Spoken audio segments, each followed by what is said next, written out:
the waitress in labor with his baby. Only he can save her. Ronan Ashford was dragged from sleep by his phone screaming at 2 in the morning. A number he didn't recognize lighting up the screen while his brain fought through the fog of the 4 hours of rest he allowed himself nightly. His first instinct was to ignore it, to silence the interruption and return to the dreamless void where empire and enemies didn't exist, but something made his thumb swipe to answer before conscious thought caught up. "Mr. Ashford," a woman's urgent voice cut through the darkness. "This is Dr. Patricia Huang from Seattle Memorial Hospital Labor and Delivery. We need you here immediately." Ronan sat up in his penthouse bedroom overlooking the sleeping city, confusion mixing with the instant alertness that had kept him alive in his world for 20 years, trying to understand why a hospital was calling him about labor and delivery when he had no connections to anyone pregnant, no relationships that would produce that kind of crisis. "We have Claire Mitchell here," the doctor continued, her voice carrying professional urgency that made Ronan's pulse spike. "She's in active labor with your son, but there are serious complications. Her blood pressure is dangerously high, and the baby's heart rate is dropping. We need emergency intervention, but she's refusing to cooperate. She's panicking, and her vitals are getting worse by the minute. We need you here now, or we're going to lose them both." Hit that like and comment right now, because what this Mafia boss does when he gets this desperate midnight call will prove that some men rise to the moment, even when they've failed before. Ronan Ashford was 41 years old and had built his criminal empire from absolutely nothing. Started as a teenager running packages for older gangsters and clawed his way to controlling vast operations that stretched across the Pacific Northwest. His legitimate businesses were impressive on paper: restaurants and real estate developments and import companies that generated massive legal profit. But everyone who mattered knew Ronan's real power came from the less legal operations he'd spent 2 decades perfecting. He was respected because he was intelligent, feared because he was ruthless, successful because he understood that in his world you either controlled everything or you controlled nothing. There was no middle ground where weakness survived. Women had always been temporary fixtures in Ronan's life, relationships that served purposes and ended when those purposes were fulfilled, physical needs met without emotional complications that could become vulnerabilities. He'd never wanted family, never wanted children, too focused on building and maintaining the power that defined his entire existence. Emotions were weaknesses that enemies exploited. Attachments were leverage that got you killed. Better to be alone and untouchable than to give someone the ability to destroy you through the people you loved. That philosophy had worked perfectly for 20 years, kept him alive and successful, while men who made different choices ended up dead or destroyed. Until tonight, when a doctor's voice shattered every wall he'd built. Claire Mitchell. The name crashed through Ronan's mind like a freight train hitting a barrier, memory flooding back with crystalline clarity. 9 months ago, business dinner at an upscale restaurant in downtown Seattle, negotiations with potential partners that had run until nearly midnight. Claire had been their waitress. He'd noticed her immediately, not because she was beautiful, though she absolutely was, but because she treated everyone with genuine kindness that seemed impossible in a world built on transactions and manipulation. She saw people as humans, not as means to ends, spoke to everyone with the same respect regardless of their importance or their tips, moved through the restaurant with grace that felt natural, not performed. After the meeting ended, Ronan had waited in the parking lot, watched Claire finish her shift, and walked toward her car alone in the dangerous neighborhood where the restaurant operated. He'd approached carefully, offered to walk with her because it was late and the area wasn't safe, expected her to refuse or to recognize his name and react with the fear or calculation most people showed. Instead, Claire had accepted gratefully, thanked him for his kindness like it was remarkable instead of basic human decency. They talked in that parking lot for an hour about nothing and everything, real conversation without agenda or pretense. 1 hour became coffee at an all-night diner where Claire told him about working 3 jobs to survive, about losing her parents when she was 20 and having no family left, about dreaming of finishing her degree someday when she could afford more than 1 class at a time. Ronan had listened and actually heard her, not just waiting for his turn to speak, but genuinely interested in this woman who'd survived loss and poverty, but kept her humanity intact. Coffee became walking through empty Seattle streets as dawn approached, talking about dreams and fears and the weight of existing alone in a world that didn't care if you lived or died. By the time the sun rose, they were at Ronan's penthouse. Not because he planned it, but because the conversation had led them there naturally, because the connection between them felt inevitable and undeniable. That night had been perfect in ways Ronan couldn't articulate. Not just the physical chemistry, though, that had been extraordinary, but the emotional intimacy he'd never experienced with anyone, the feeling of being seen as a person instead of reputation, of being valued for who he was beneath the power and the fear. Claire had made him forget about his empire for 12 perfect hours, had made him feel human instead of weapon, had given him a glimpse of what life could be if he made different choices. Morning had come too soon. Emergency phone call from Felix about a crisis that needed Ronan's immediate attention, problems with a shipment that could expose their entire operation if not handled immediately. Ronan had left Claire sleeping in his bed, scribbled his private number on a note, told her to call him later because he wanted to see her again, actually meant it with an intensity that should have scared him. But crisis had led to crisis the way it always did in his world. One emergency bleeding into the next. Days becoming weeks, becoming months of constant management and control.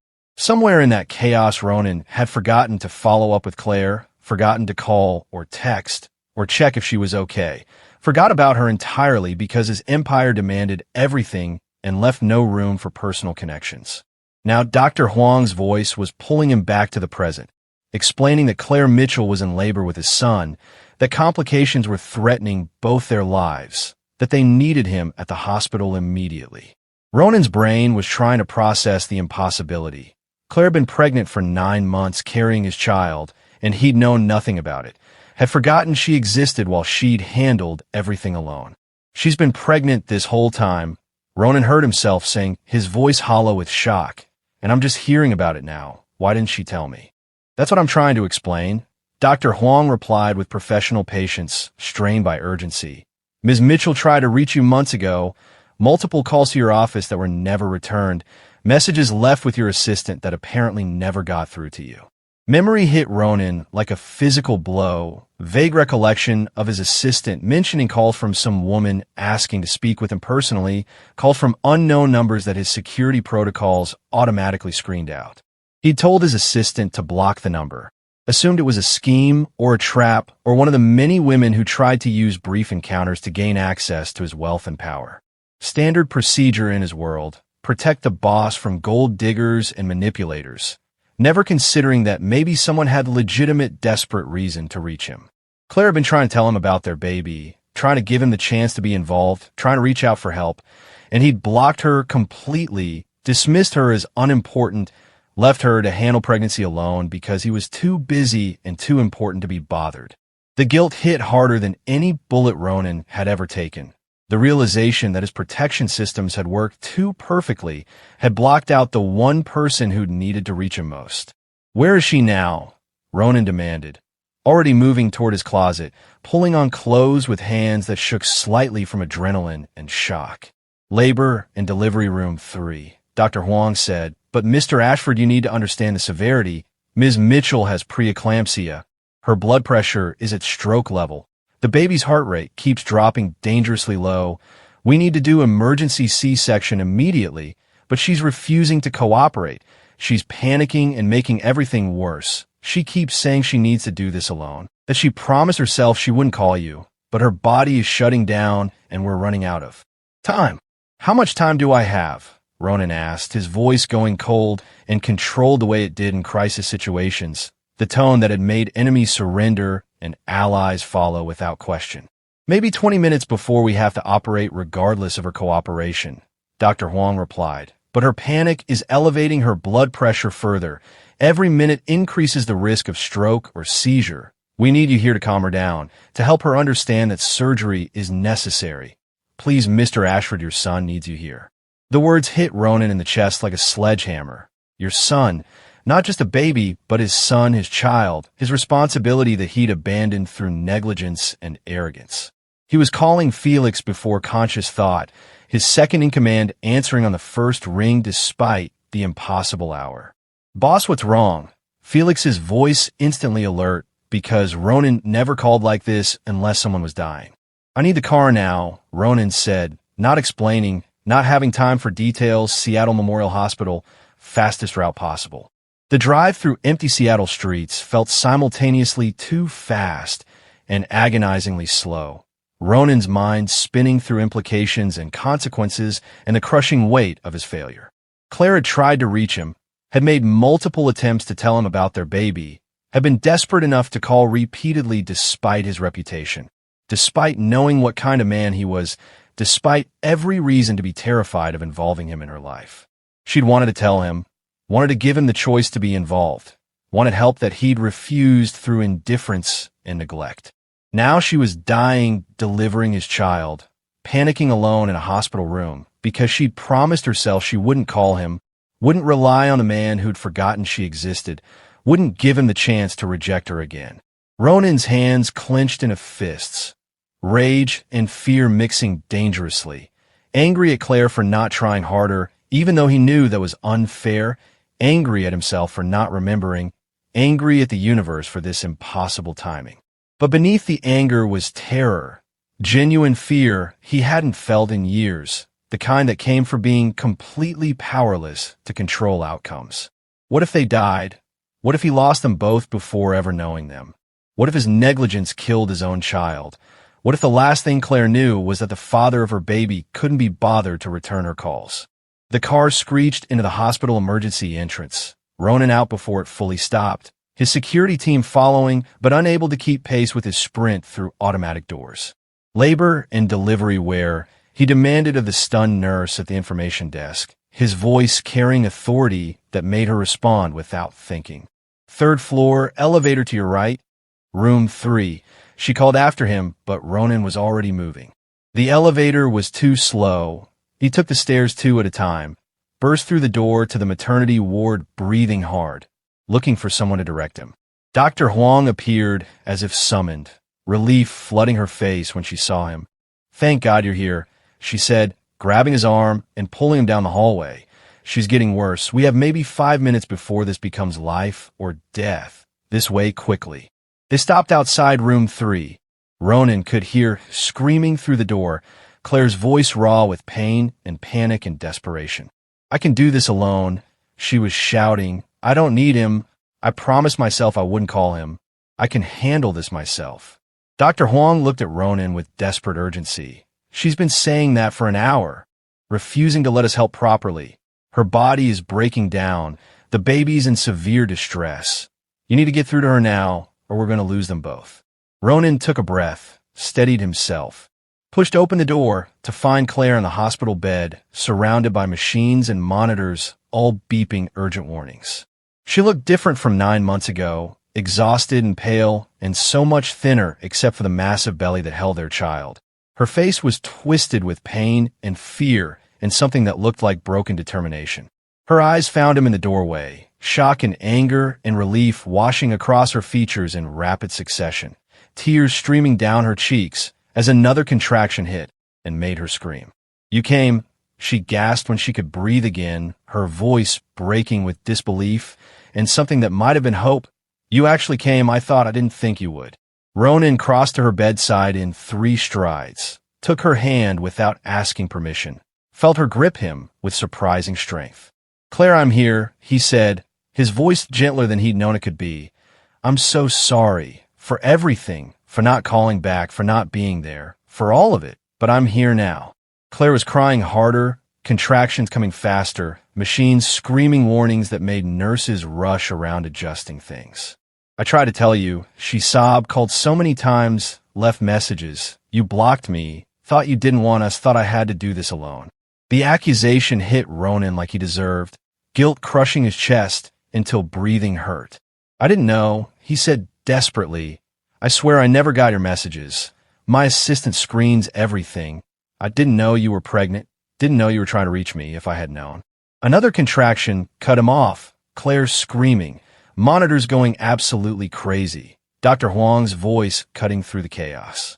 "We need to do this now," she said firmly. "Claire, your blood pressure is critical. The baby's heart rate just dropped to dangerous levels. We have to operate immediately." You're going to have a stroke if we wait any longer. Claire shook her head frantically, panic overriding reason. I'm scared, she cried. What if something goes wrong? What if I die and he's alone? What if? Ronan cupped her face with both hands, made her look at him, his eyes intense and focused entirely on her. You're not alone, he said, his voice carrying absolute certainty. I'm here. I'm not leaving. We're doing this together, you and me, right now. Claire searched his face desperately, looking for reassurance, looking for strength she didn't have anymore. Promise me something, she whispered, her voice breaking. Anything, Ronan meant it completely. If I don't make it, Claire said, fresh tears falling. Take care of our son. Even though I kept him from you, even though I messed everything up, promise me he'll be loved. Promise me he won't be alone like I was. Ronan's throat went tight with emotion he hadn't felt in decades, with terror and determination and something that felt dangerously like love. You're both going to be fine, he said fiercely. I'm not losing either of you. Not now that I know you exist. I promise you that. Dr. Huang's voice was urgent now. We're out of time. Mr. Ashford, you need to scrub in, stay with her through surgery, help keep her calm. Every second counts. Ronan nodded, squeezed Claire's hand one more time. Don't leave me, she begged, her eyes locked on his with desperate trust that he didn't deserve. Never, he promised, meaning it with everything he had. I'm not going anywhere. Nurses were already moving, wheeling Claire's bed toward the operating room, Ronan following beside her, refusing to let go of her hand. They got him into a surgical gown somehow, got in position at Claire's head, while the surgical team prepped with terrifying efficiency, anesthesiologist working quickly to numb Claire while keeping her conscious enough to understand what was happening. You'll feel pressure but no pain, the anesthesiologist explained, trying to make his voice soothing despite the urgency vibrating through the room. Claire's eyes never left Ronan's face, her hand gripping his like he was the only thing keeping her tethered to consciousness, to life, to the hope that this might work out. Tell me about him, Ronan said desperately, needing to distract her, needing to keep her present, about our son. What do you know about him? Claire's voice was weak but steadier, focusing on the baby. He kicks constantly, she whispered, especially at night when I'm trying to sleep. I think he's going to be stubborn like his father, always fighting, always demanding attention. Ronan almost smiled despite the terror, felt something warm pierce through his fear.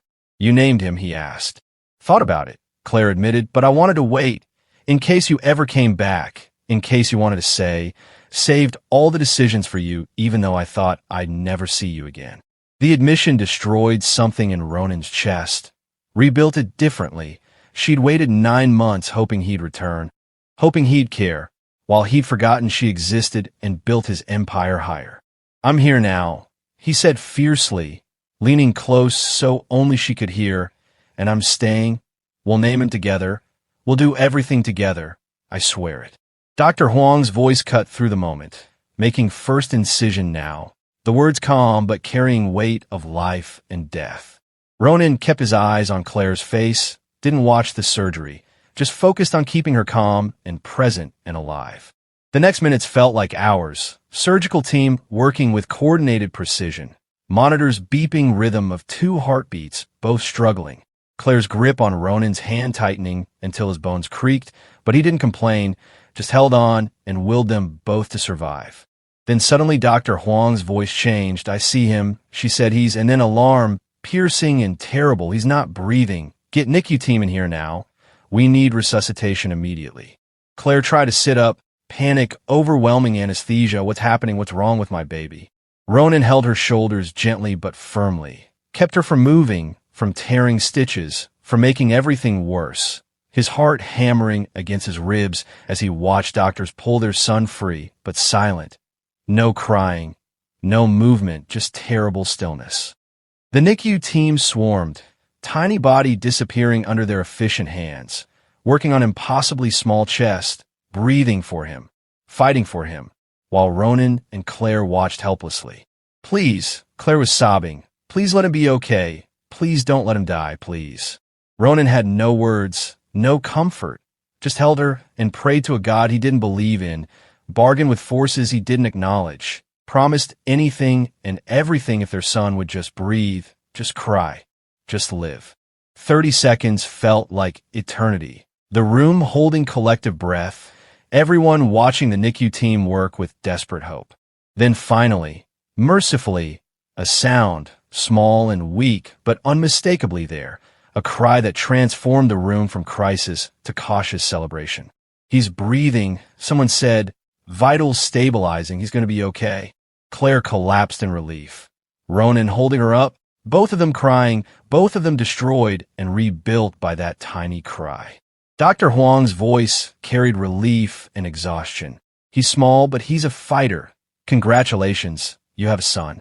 The NICU team worked with coordinated efficiency, stabilizing their son while Ronan watched from across the operating room.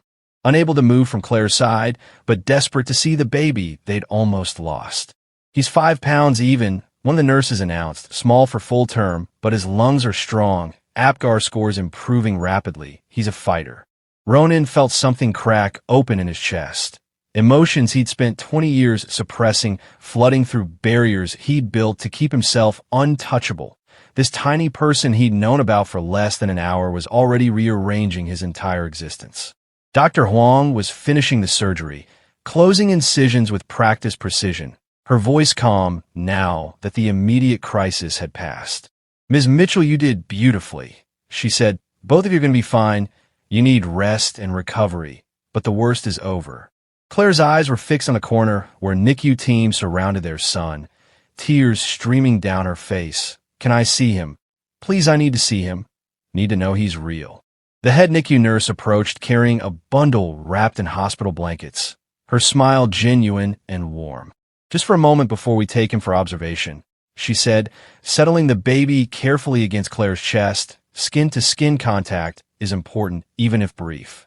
Ronan leaned close, seeing his son for the first time properly. Dark hair plastered against a tiny skull, features that were clearly his mixed with Claire's delicacy, impossibly small fists waving with uncoordinated determination. The baby's eyes opened briefly, unfocused but searching, some instinct making him turn toward Ronan's voice when he whispered hello. "Hi, baby," Claire whispered, her voice breaking with overwhelming emotion. "I'm your mama. I love you so much. You scared me so badly, but you're here now. You're perfect, and you're here."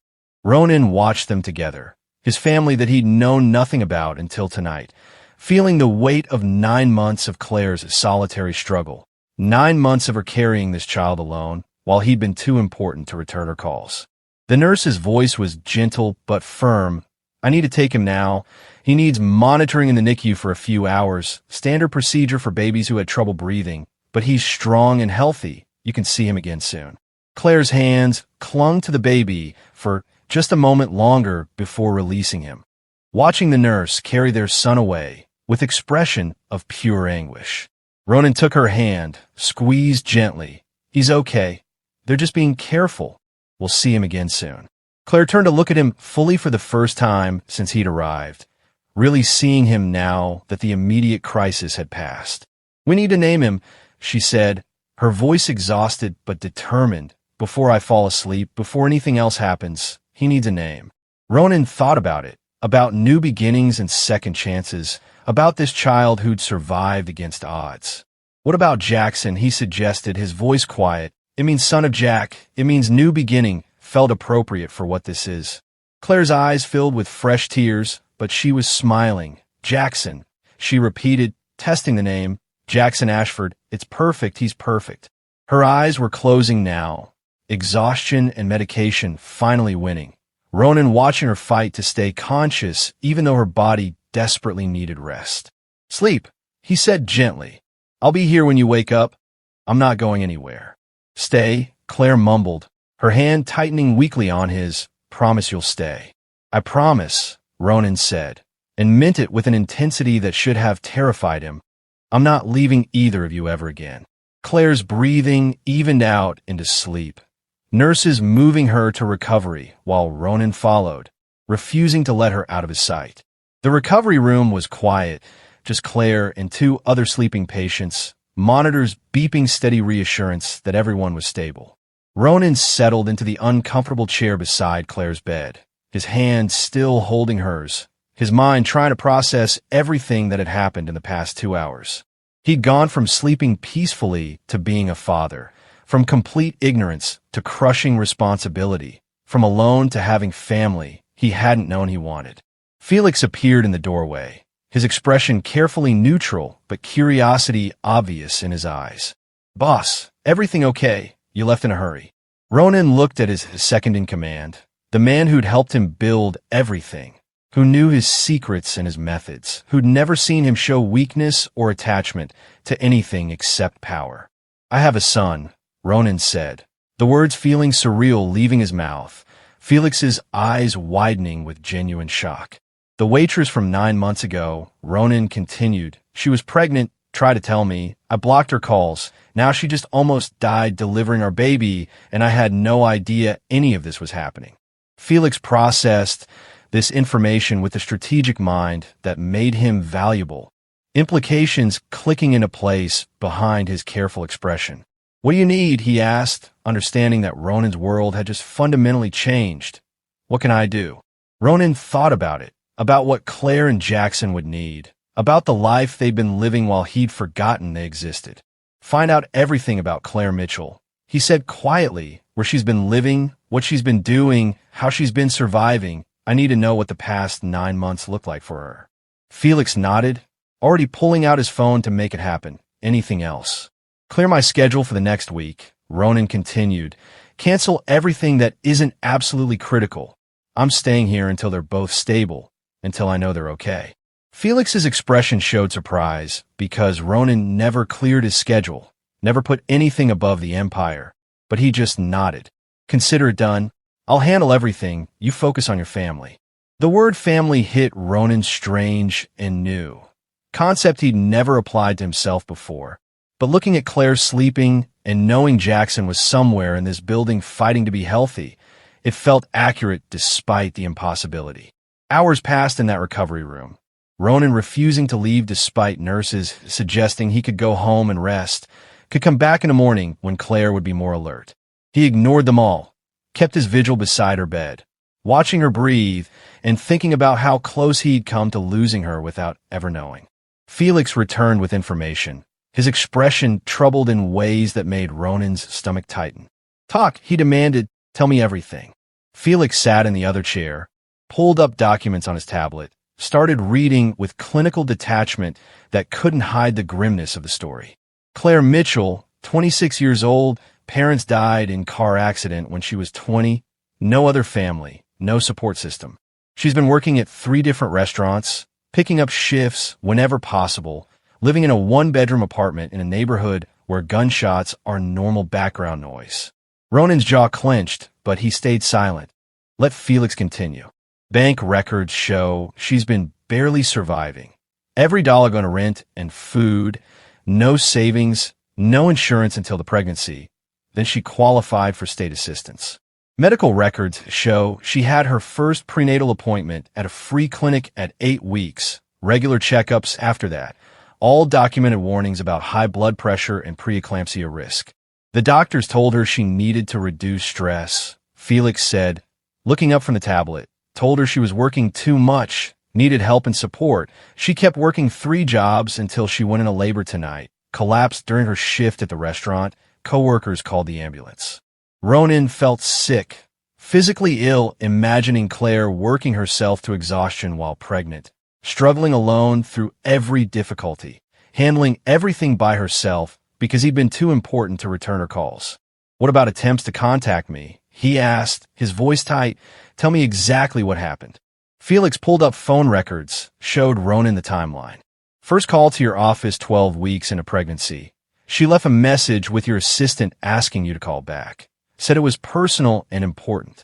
Your assistant flagged it as potential scheme per standard protocol. Never passed it along. Second call 2 weeks later, more urgent message. Specifically mentioned that she needed to discuss something about the night you'd spent together. Your assistant told her you weren't interested in reconnecting with casual encounters, suggested she not call again. Third call at 16 weeks. Claire left detailed message saying she was pregnant and needed to speak with you about the baby. That call got her number blocked completely as potential extortion attempt. Ronan's hands clenched into fists, rage building not at Felix or his assistant, but at himself, at the protection systems he'd built that had worked too perfectly. She tried 3 times, he said, his voice hollow. 3 times she reached out for help, and I shut her down, told her I didn't care, blocked her completely. Felix's expression was carefully neutral, but sympathy showed through. Your security protocols worked exactly as designed. He said, we block people trying to get to you through personal connections. We assume everyone has an agenda. 99 times out of 100 we're right to do that. But this was the one time we were wrong. Ronan finished. This was the time someone genuinely needed to reach me, and we treated her like a threat. He looked at Claire, sleeping peacefully now, recovering from surgery that almost killed her, carrying his child alone for 9 months because he'd made himself unreachable. I failed her, he said quietly, failed them both. She tried to tell me, and I blocked her out, let her think I didn't want them, let her struggle alone when I could have helped. What are you going to do now? Felix asked, because the past can't be changed, only the future. Ronan stood, restless energy making sitting impossible, paced the small recovery room trying to think through implications and options. They need support, he said. Claire needs to recover without working herself to death. Jackson needs everything a baby requires, medical care, safe home, actual future instead of poverty. So you'll provide financially, Felix said, understanding, set them up somewhere safe, make sure they're taken care of. Ronan shook his head. That's baseline, that's minimum responsibility. I'm talking about more than money. I'm talking about being present, being a father, being part of their lives. Felix's eyebrows rose slightly, surprise breaking through his professional mask. You're going to be involved, actively, like raising the kid yourself. Yes, Ronan said firmly. Jackson is my son. Claire is the mother of my child. They're my responsibility now. I'm not walking away from that. Felix considered this, calculated implications the way he always did. That changes security considerations significantly. He said, makes them potential targets for anyone who wants to hurt you, makes them leverage in ways that could be dangerous. I know, Ronan replied, which is why we're going to make sure they're protected properly, comprehensively. Nobody gets near them without going through me first. Claire stirred then, her eyes fluttering open, immediately searching the room until they found Ronan. You stayed, she said, her voice rough with sleep and emotion. You actually stayed. I promised I would, Ronan said, returning to the chair beside her bed, taking her hand again. How are you feeling? Like I got hit by a truck, Claire admitted, trying to smile, but wincing with pain from the incision. But alive, we're both alive. Jackson's okay. He is, Ronan confirmed. He's in NICU being monitored, but the nurses say he's strong, doing well. We can see him soon if you're feeling up to it. Claire's expression transformed with desperate longing. I need to see him, she said, trying to sit up and gasping with pain from the movement. Need to make sure he's real, that this isn't a dream. Easy, Ronan said, supporting her carefully. The surgery was major. You need to take it slow. Let me get a wheelchair. We'll go see him together. The nurse helped transfer Claire from bed to wheelchair, careful of 4 lines and surgical drains, wrapping her in warm blankets and making sure she was stable. Ronan pushed the chair himself, following directions to the NICU, both of them silent with anticipation and nerves. The NICU was bright and sterile, rows of incubators containing tiny fighting humans, machines beeping steady reassurance that everyone was being monitored. The nurse led them to Jackson Station, their son lying in a clear bassinet under warming lights, no longer needing the full incubator now that his breathing was stable. He was awake, dark eyes open and searching, tiny body moving with uncoordinated purpose. Claire reached for him immediately, Ronan helping her lift Jackson carefully, settling their son against her chest, where he immediately calmed, recognizing something fundamental about his mother's heartbeat and warmth. Hi, baby, Claire whispered, fresh tears streaming down her face. Mama's here. Mama loves you so much. You're so perfect, so strong. You fought so hard to be here. Ronan watched them together, feeling something massive shift in his chest, some fundamental restructuring of priorities and purposes that he couldn't articulate but felt with absolute certainty. This was his family, These two people he'd known nothing about hours ago. They were his responsibility and his future and his reason for everything that came next. "Can I?" he asked hesitantly, unsure of protocol, unsure if he had the right to ask. Claire looked up at him, saw the vulnerability in his expression, smiled despite her exhaustion and pain. "He's your son too," she said, handing Jackson carefully to Ronan, teaching him how to support the tiny head, how to cradle the small body against his chest. Jackson made small sounds of protest at the transfer, but settled quickly, some instinct recognizing his father's heartbeat the way he'd recognized his mother's. Ronan looked down at his son, this impossibly small person who existed because of one perfect night 9 months ago, feeling the weight of responsibility and terror and love he'd never imagined he could feel. "Hi, Jackson," he whispered, his voice rough with emotion he didn't try to hide. "I'm your dad. I'm sorry I'm late. Sorry I wasn't here for your mom. Sorry for everything. But I'm here now, and I'm not leaving, I promise you that." Jackson's tiny hand wrapped around Ronan's finger, grip surprisingly strong for someone so small, and Ronan felt that grip wrap around his heart just as firmly. "This is my son," he thought. "This is my child, my responsibility, my future. Everything I am now exists to protect him and Claire, to make sure they never struggle alone again, to be the father and partner they deserve." They sat together in the NICU, taking turns holding Jackson, both exhausted but unwilling to leave, unwilling to let their son out of sight after coming so close to losing him. Claire dozed in the wheelchair, her head against Ronan's shoulder, Jackson sleeping in Ronan's arms. And for the first time in his adult life, Ronan felt complete, felt like he was exactly where he was supposed to be, doing exactly what mattered most. Felix had texted updates about business, but Ronan barely glanced at them, his empire suddenly feeling less important than the tiny human sleeping against his chest. The NICU nurse approached with gentle professionalism, suggested that Claire needed to return to her room for rest and medication, that Jackson would be fine under their observation. Claire resisted, wanted to stay close to her son, but exhaustion was winning and pain medication was wearing off. Ronan made the decision for both of them, promised Claire they'd come back first thing in the morning, that Jackson would be safe and monitored, that she needed to focus on healing so she could take care of their son properly. Claire relented reluctantly, let Ronan wheel her back to recovery, settled into bed with obvious relief despite her desire to stay in NICU. "We need to talk," she said, her voice heavy with impending sleep, "about what happens next, about what this means." "Tomorrow," Ronan said gently, "when you're more rested, when we've both processed everything, we'll figure it out together." Claire's hand found his, squeezed weakly. "You're really staying? Really going to be part of this, not just tonight, but afterward, when things are hard and complicated and not dramatic anymore?" "I'm staying," Ronan confirmed, meeting her eyes directly so she could see his certainty. "I'm not going anywhere. Claire, you're stuck with me now, both of you." A smile crossed her exhausted face, the first real smile he'd seen from her tonight. "Okay," she whispered. "Okay, we'll figure it out together." She fell asleep holding his hand, Ronan staying in the uncomfortable chair because he'd promised not to leave, watching her breathe and thinking about how completely his life had changed in the span of hours. This morning he'd been alone and untouchable, focused entirely on his empire, measuring success by power and control and the fear he inspired in enemies.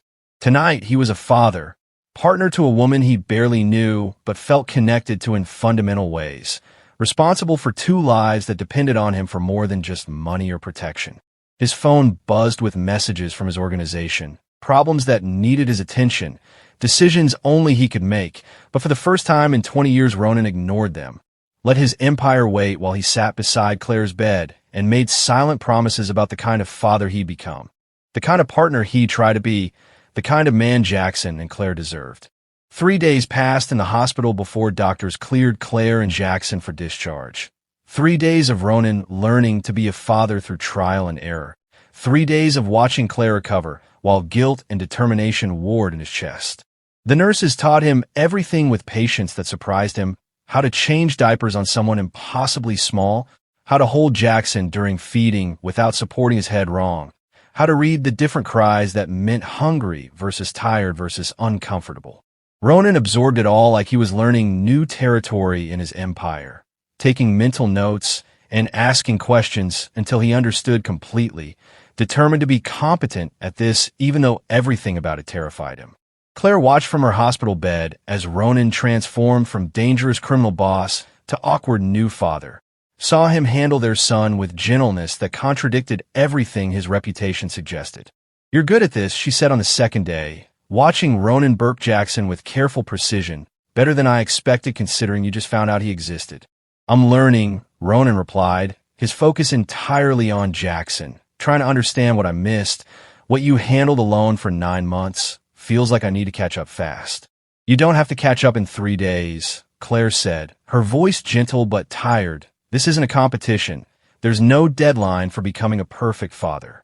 "But there should have been 9 months of preparation," Ronan countered, his guilt visible despite his controlled expression. 9 months of appointments and planning and being present. "You did all of that alone because I was too important to return phone calls." Claire was quiet for a moment, then spoke carefully. "I was angry about that," she admitted, "angry for months that you blocked me out, that you made me feel like I didn't matter enough to deserve a response. But watching you now, seeing how you've shown up despite everything, I'm starting to understand it wasn't personal rejection. It was your life, your security, your systems doing what they're designed to do." "That doesn't make it right," Ronan said firmly. "Doesn't excuse the fact that you struggled alone, that you almost died because you had no support. My systems failed you and Jackson in the worst possible way." Jackson made a small sound, drawing both their attention, his tiny face scrunching up in the way that meant he was about to cry. Ronan adjusted his hold, started the gentle, bouncing motion the nurses had taught him, whispered soothing nonsense until Jackson settled again. Claire watched this with expression that mixed wonder and something that might have been the beginning of forgiveness. "You're really trying," she said softly, "really committed to this. I wasn't sure you would be after the crisis passed." Ronan looked at her directly, his eyes intense. "I made promises in that delivery room," he said, "promises I intend to keep. Jackson is my son, and you're his mother. That makes you both my responsibility, my priority, my family, however we define that." The word family made Claire's eyes fill with tears, hormones, and exhaustion, making emotions overwhelming. "I haven't had family since my parents died," she whispered, 6 years of being completely alone, of having no one who cared if I lived or died. "I got used to it, convinced myself I didn't need anyone. Then Jackson happened, and suddenly I was responsible for someone else, but still alone, still handling everything myself." "You're not alone anymore," Ronan said, his voice carrying absolute certainty. "You have me now, have my resources and protection and whatever support you need. I know that doesn't erase 9 months of struggle, but it's what I can offer going forward." Claire studied him carefully, tried to read beneath the intensity, trying to understand what he was really offering. "What does that look like practically?" she asked. "You supporting us, being present. Where do you see this going?" Ronan had been thinking about this constantly for 3 days, planning like he planned territory expansion, strategizing like he strategized business deals.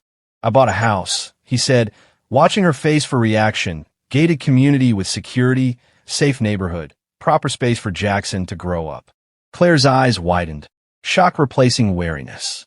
"You bought a house in 3 days," her voice rising slightly. "That's insane. That's too much. I can't accept that." "You're recovering from major surgery," Ronan said calmly. "You can't go back to your 1-bedroom apartment in a dangerous neighborhood where you'd be alone with a newborn. You need help and security and space to heal properly." "I have my apartment," Claire protested, her independence fighting against accepting help she desperately needed. "I can manage like I planned to before you showed up." "Managing isn't thriving," Ronan countered, his business mind showing through. "Managing is surviving day to day, without building anything better. Jackson deserves better than that. You deserve better than that." "What about what you deserve?" Claire asked, her voice sharp with something like anger. "You didn't sign up for instant family, didn't choose to have a child. This was forced on you by biology and bad timing. You don't owe us your entire life." Ronan set Jackson carefully in the hospital bassinet, turned to face Claire fully, his expression more open than she'd seen it. "That night 9 months ago meant something," he said quietly, Even before I knew about Jackson, that connection was real. I felt it, and I know you did too. I failed to follow up, failed to see what we could have built, but I'm not failing again. He moved closer to her bed, took her hand carefully. I'm not offering this out of obligation. He continued, I'm offering because Jackson is my son and I want to know him. Want to be his father. And you, he paused, searching for words. You're not just the mother of my child. You're the woman who gave me the most real night of my life, who I forgot about and regret forgetting every single day. Claire's tears fell freely now, overwhelmed by his honesty and intensity and the massive changes happening too fast to process.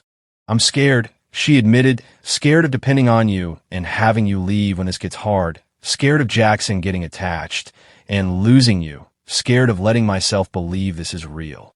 Ronan understood that fear, understood the trauma of loss and the self-protection that came from being alone. I can't promise perfection, he said.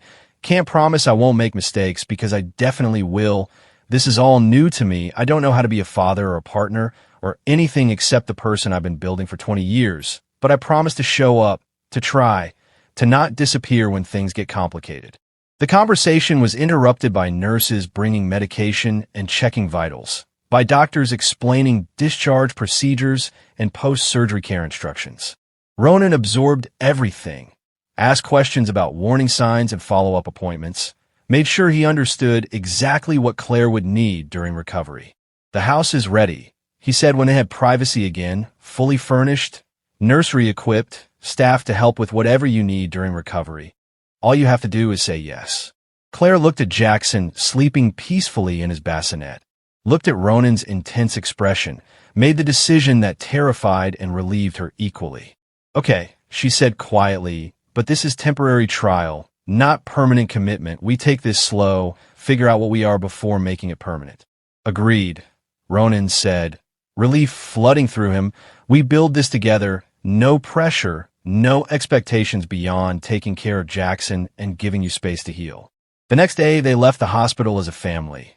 Ronan carrying Jackson's car seat with careful precision, Claire moving slowly beside him, still in pain from surgery.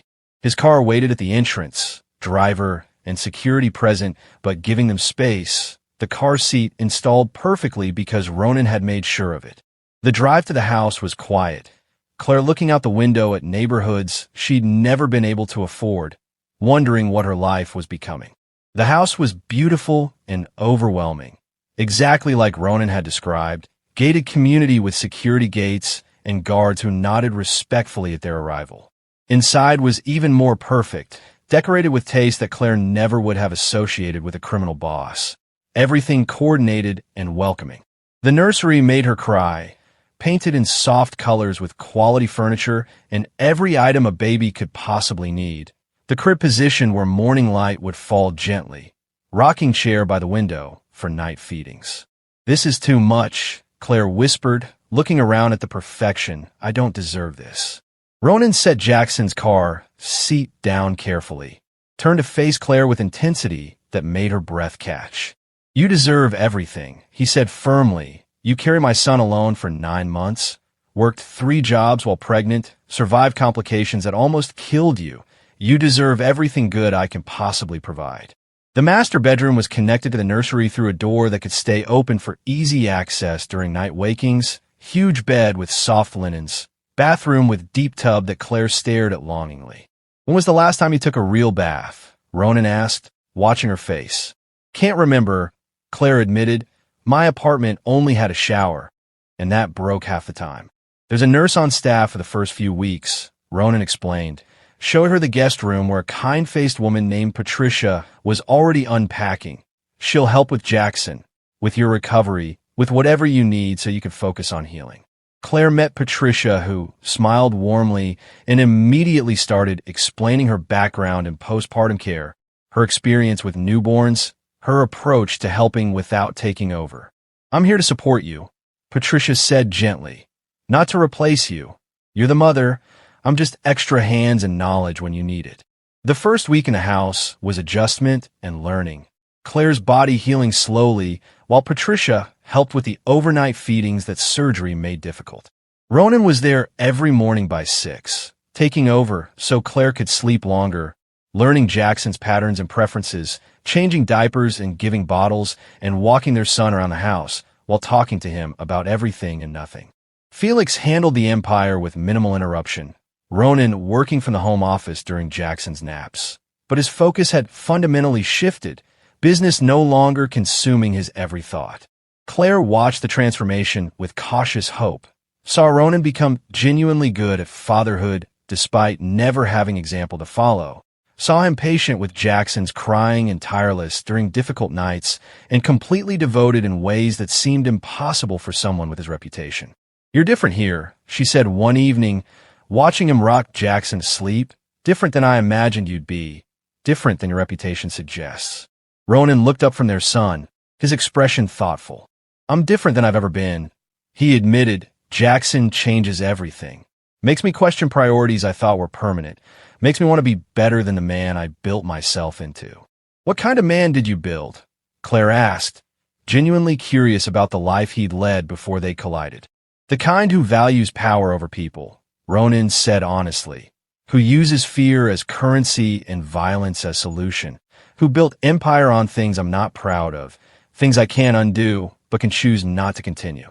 "Are you saying you'd change your entire life?" Claire asked carefully. "Give up everything you've built because of one night and an accidental baby?" Ronan settled Jackson in the bassinet, turned to face Claire fully. "You're not accidental," he said quietly. "Jackson isn't a mistake. Finding you again isn't coincidence. This feels like the universe giving me a chance to be something different, someone better, and I'd be fooled to ignore that." 2 months passed in rhythm and routine. Jackson growing stronger and more alert. Claire healing until surgery scars faded and her body felt like her own again. Patricia remained helpful but less necessary as they learned to handle everything themselves, as they became actual team instead of strangers sharing space. Ronan still went to his penthouse sometimes, but came back every morning, spent every evening with them, ate dinner at the kitchen table while Jackson slept nearby, talked about their days like actual couple instead of people coexisting out of obligation. Claire found herself laughing at Ronan's stories, found herself missing him when he wasn't there, found herself falling for him in slow, steady progression that terrified and thrilled her. One night, after Jackson was asleep, Claire found Ronan in the kitchen, making tea like he belonged there. "We should talk," she said, her voice nervous but determined, "about what we're doing, about what this is becoming." Ronan turned from the kettle, gave her his full attention the way he always did. "What do you want it to become?" he asked, his voice careful, neutral, giving her space to define this. Claire moved closer, gathered courage from somewhere deep. "This temporary arrangement," she said, "living here while I recover, you visiting daily, it's actually working really well, but I think we should make a decision about what happens next." Ronan's expression was carefully controlled, but hope showed through. "What are you suggesting?" "I'm suggesting you stop going back to your penthouse," Claire said, her heart hammering. "Stay here completely, with us, be family, not just visitor, figure out what we are together instead of separately." Ronan's breath caught, emotion flickering across his face before he controlled it. "Are you sure?" he asked. "Sure about letting me stay, about giving this real chance, about risking that level of vulnerability?" Claire touched his face gently, bold in ways she wouldn't have been months ago. "That night 9 months ago wasn't just chemistry," she said, repeating words he'd said to her in the hospital. "It was real. I felt it, and you felt it. Let's find out if it's still there beneath all the chaos and fear." Ronan pulled her close, careful of her still healing body, his arms around her, feeling safe and right in ways that shouldn't work this fast. "I'd like that," he said against her hair. "More than anything, I'd like that." They stood together in the kitchen while their son slept upstairs. Family accidentally created, now choosing to become real, on purpose, with intention. That night Ronan brought his remaining things from the penthouse, moved fully into the master bedroom, into the life they were building together. Nothing happened physically that first night sharing bed, just sleeping beside each other, building trust and intimacy slowly. But Claire felt the shift, felt them becoming actual couple instead of co-parents sharing space. Weeks continued in deepening connection, Ronan and Claire learning each other beyond crisis and necessity, discovering compatibility in daily life. in morning routines and evening conversations, and 1,000 small moments that built relationships. Jackson thrived on the stability, growing and developing. First smile lighting up both their faces with pride, first laugh making them both cry with joy. They were becoming family, real family, not just biology, but choice. Then one evening Ronan came home from a rare meeting at his office. His expression troubled in ways that made Claire nervous. "What's wrong?" she asked. "Did something happen?" "We need to talk," Ronan said, his voice serious, "about my business, about what I do, about things you need to know before this goes further." Claire sat beside Ronan on the couch, Jackson sleeping peacefully in his nearby bassinet, her stomach tight with anticipation of whatever confession was coming. "I need to tell you the truth about my life," Ronan said, his voice quiet but firm, "about what I do, what I've done, what kind of man you're choosing to build a life with." Claire nodded, reaching for his hand because whatever this was, she wanted to face it connected to him. "I know you're powerful," she said carefully. "Know you run businesses that probably aren't all legal. I'm not naive, Ronan. I understood that from the beginning." "It's more than that," Ronan continued, his eyes meeting hers with brutal honesty. "I've built my empire on violence and fear. I've hurt people who threatened me. I've made choices that cost lives. I'm not a good man by most standards. I'm the person other criminals fear, the one who shows no mercy to enemies. I've done things I can't undo and wouldn't want Jackson to know about." Claire listened without interrupting, feeling the weight of his confession, understanding he was giving her chance to walk away before she was in too deep. "But," Ronan said, his voice changing slightly, "Jackson changes everything. You change everything. I don't want to be that man anymore. Don't want my son growing up around violence and danger. Don't want him learning that power comes from fear." "What are you saying?" Claire asked. "That you're going to change your entire life because of us?" "I'm saying I'm already changing," Ronan replied. "Been thinking about this since the night Jackson was born, about what kind of legacy I want to leave him, what kind of father I want to be. Can't do that while running criminal empire. Can't teach him to be a good man while being the opposite myself." "This is huge," Claire said carefully. "Transitioning your entire business, giving up the power you've built, that takes time and planning and probably danger." 2 years, Ronan said. "Already worked out timeline with Felix. 2 years to sell operations, transition to legitimate businesses, build clean empire that Jackson can inherit without shame." "Are you doing this for us or for yourself?" Claire asked, "because I need to know your motivation is real, not just guilt or obligation." "Both," Ronan admitted. "Doing it because I want to be man you and Jackson deserve, but also because I'm tired of looking over my shoulder, tired of violence being first solution, tired of being alone in fortress of my own making. You've given me reason to want something different, something better." Claire studied his face, saw sincerity and vulnerability he rarely showed, made her decision with heart hammering but certainty solid. "Okay," she said quietly, "if you're serious about changing, about building legitimate future, then I'm in. We're in this together." Relief flooded Ronan's expression, tension leaving his shoulders as he pulled Claire close.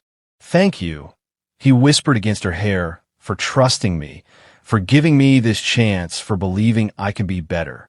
They kissed then, properly kissed for first time since that night 9 months ago. Chemistry still there, but deeper now, built on foundation of shared experience and genuine connection. The kiss intensified, months of restraint and careful distance dissolving in a heat and need.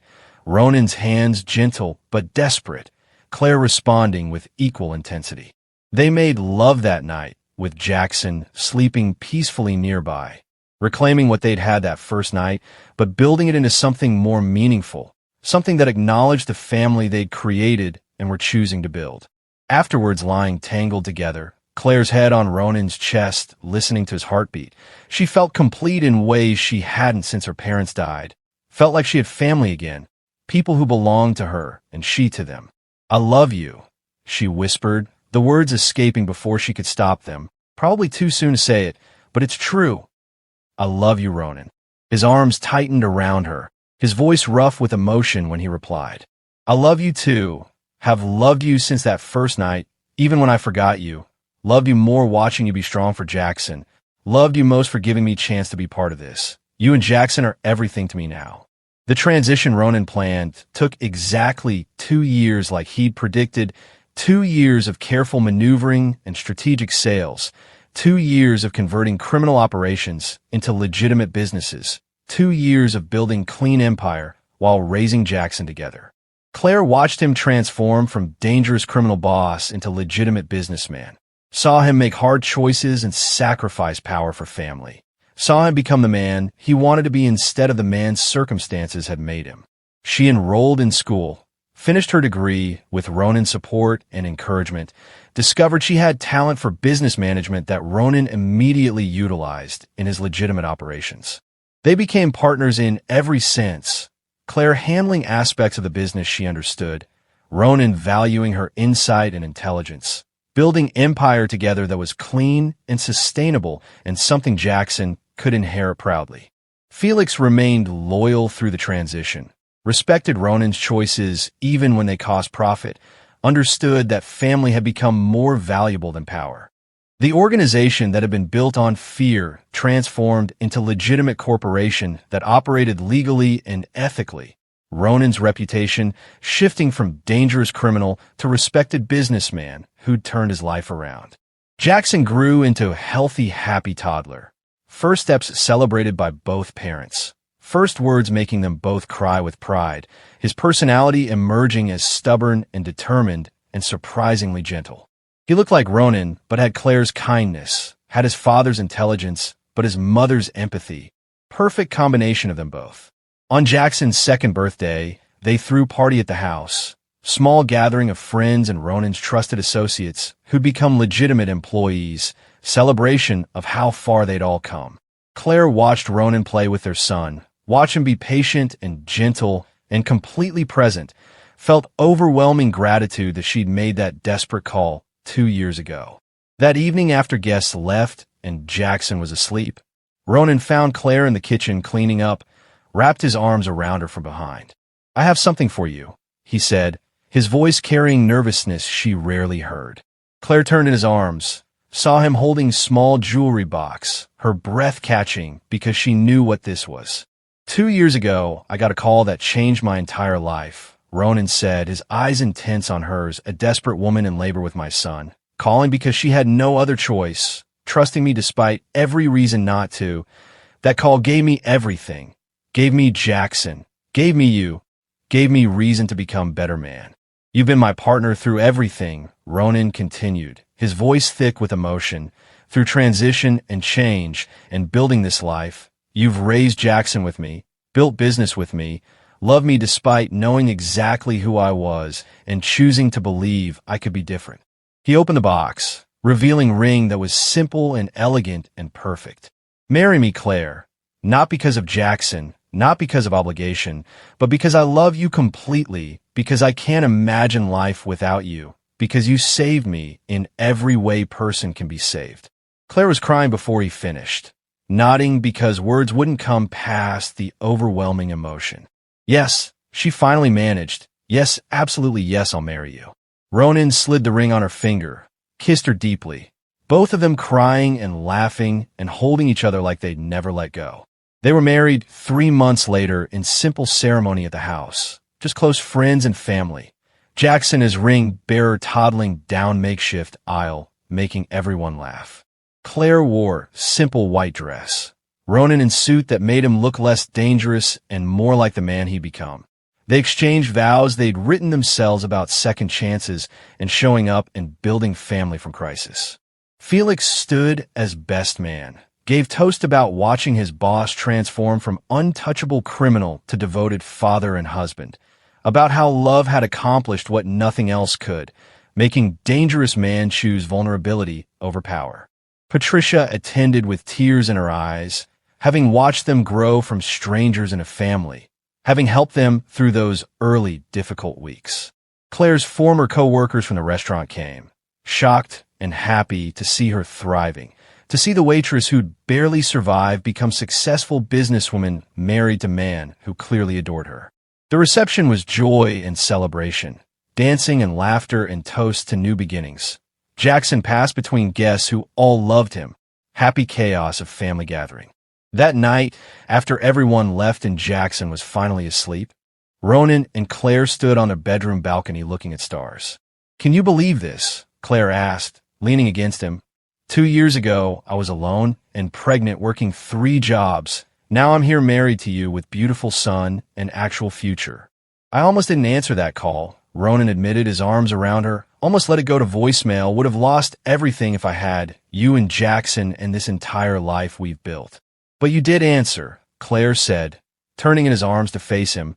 "You came when we needed you most. You chose us over everything else. You became the father and partner we deserved." "We saved each other," Ronan replied, his forehead against hers. "You gave me reason to be better. I gave you support to thrive. Jackson gave us both purpose beyond ourselves. We built this together from broken pieces into something beautiful." They stood together under the stars, their son sleeping peacefully inside, their family complete and real and chosen, proving that sometimes the calls that wake you in darkness are the ones that save your life in every way that matters. Years passed in happiness and purpose. Claire and Ronan building business empire that was completely legitimate and incredibly successful. Jackson growing into intelligent, kind boy who knew his parents' story and understood that people could change when motivated by love. They had another child, daughter named Sophie, who had Claire's eyes and Ronan's determination. Jackson proving to be devoted, protective big brother. The family thrived in ways neither Claire nor Ronan had imagined possible during that desperate night in the hospital. Their love growing deeper through challenges and triumphs, through daily partnership and shared purpose. Ronan's reputation transformed completely, known now not as dangerous criminal, but as businessman who'd turned his life around, who'd chosen family over power, who proved redemption was possible for anyone willing to do the work. He spoke sometimes at business conferences about transformation and second chances, about how crisis could become catalysts for fundamental change, about how love could accomplish what nothing else could. Claire finished her MBA, became equal partner in their business ventures, her intelligence and insight invaluable, respected in her own right not just as Ronan's wife, but as successful businesswoman who'd built herself from poverty into prosperity. Jackson's 5th birthday party was huge celebration. Family and friends gathering to celebrate boy who'd almost not made it, who'd been born in crisis but thrived in love. Ronan watched his son blow out candles, make wish with eyes squeezed shut and determination on his face, felt overwhelming gratitude for the life they'd built.